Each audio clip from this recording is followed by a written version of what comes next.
আসসালামু আলাইকুম। আজকে আমি খাসির মাংস রান্না করে দেখাবো। এখানে আমি প্রায় 1.5 কেজি পরিমাণ মাংস নিয়েছি।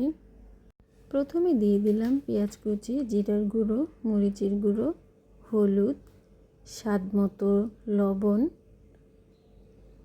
আদা রসুন বাটা এবং হাফ কাপ পরিমাণ তেল দিয়ে মাখিয়ে নেব। ভালো করে মাখিয়ে নিতে হবে। এখন দিয়ে দিব 2 চামচ পরিমাণ লেবুর রস। খাসির মাংসে অবশ্যই লেবুর রস দিতে হবে, তাহলে খাসির যে বাজে স্মেল থাকে সেটা চলে যায়।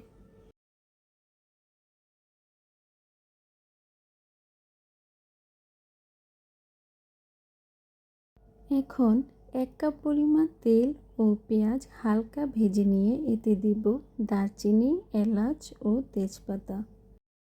তারপর মাংসগুলো দিয়ে কিছুক্ষণ কষিয়ে নিতে হবে।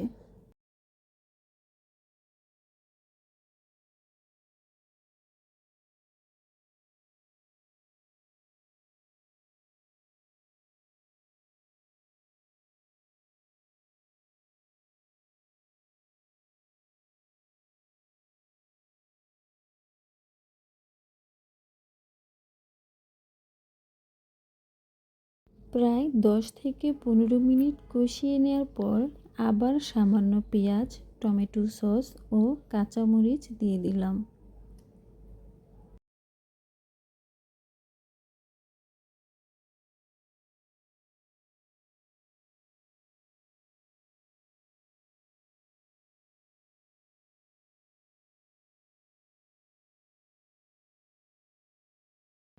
ভালোভাবে কষানো হয়ে গেছে।